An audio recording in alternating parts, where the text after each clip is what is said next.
Ассаламу алейкум баарыңыздарга. Мына ушундай сонун шоколаддуу тортду үйрөнгүңүз келсе, анда мен менен акырына чейин чогуу болуңуз.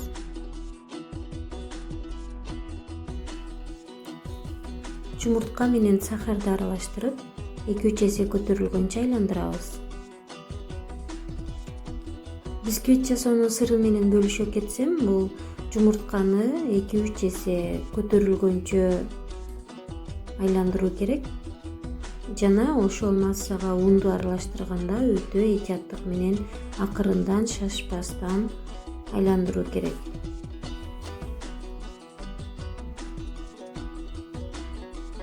Кургак азыктардын баарын аралаштырып даярдап алам.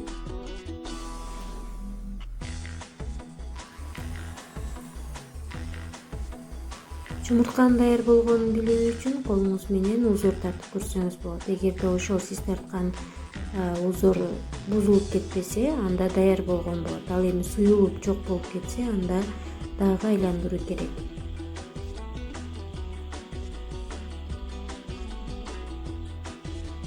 Өтө акырындык менен унду 2-3кө бөлүп кошобуз. Антпесек жумурткадагы кислород жок болуп калат дагы, бисквитибиз жакшы көтөрүлбөй калат.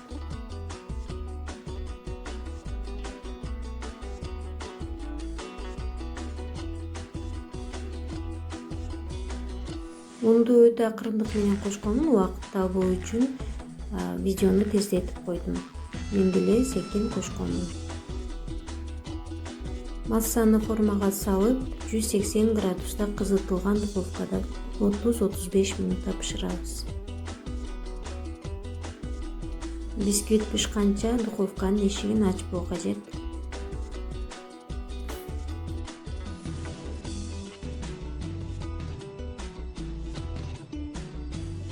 Крем үчүн бизге сливки, шоколад, ваниль керек болот. Кыйнатылган сливкини 80 грамм сливкини шоколадка куюп ганаш даярдап алабыз.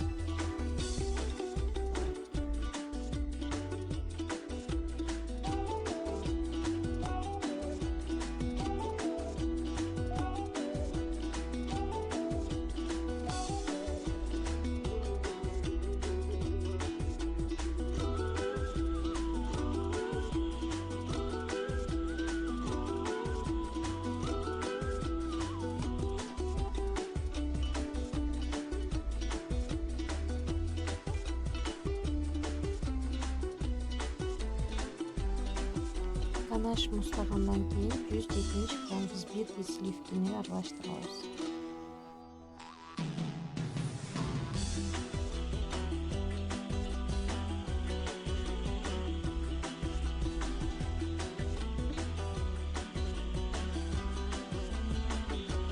Кремибиз даяр болду. Эми торттун сыртына кетчү глиссажды даярдайбыз.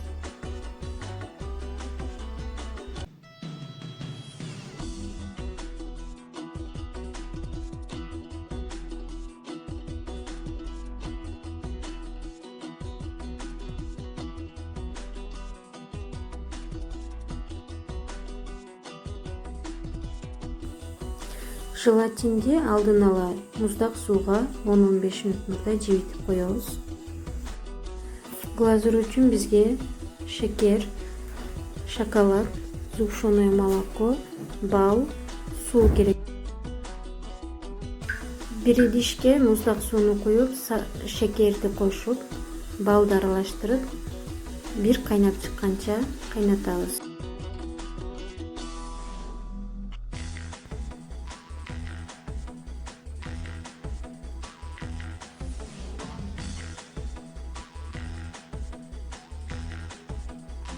Масса кайнап чыкканда сгущенканы кошобуз.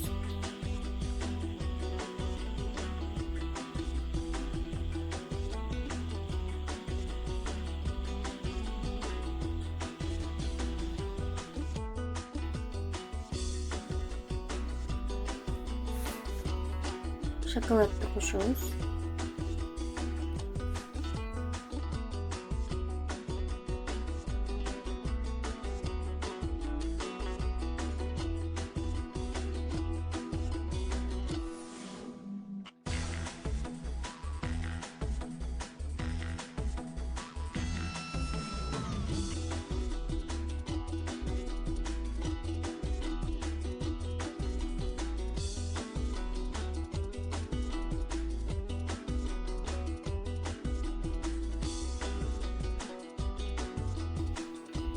Жакшылап аралаштырып, желатинди кошобуз.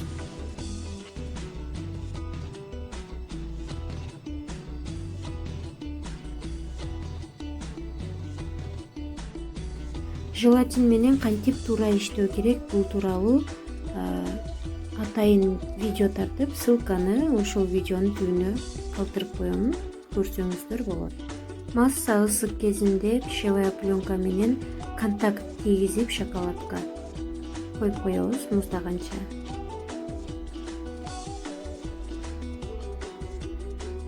Эми тортту жыйнайбыз.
Кремдерди сүртүп, холодильникке 7-8 саатка коебуз минимум.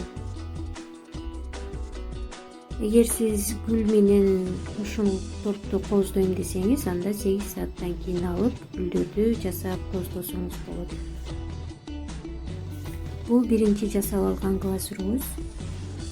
Тортту глазур кылаардан алдын 2-3 саатка морозильная камерасына салып турушубуз керек, антпесе глазур жакшы отурбай калат.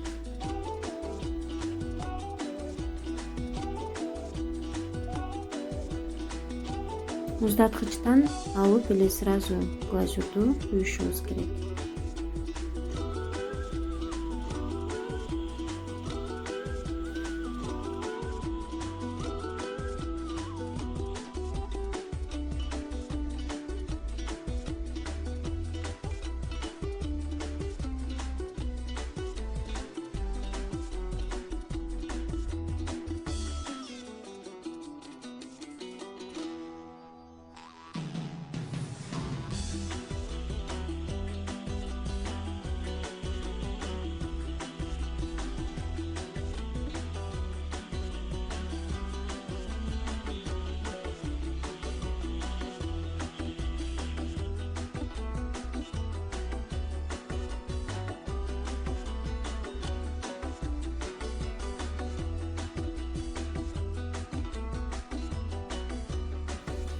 Мына ушинтип тортуубуз дагы даяр болду.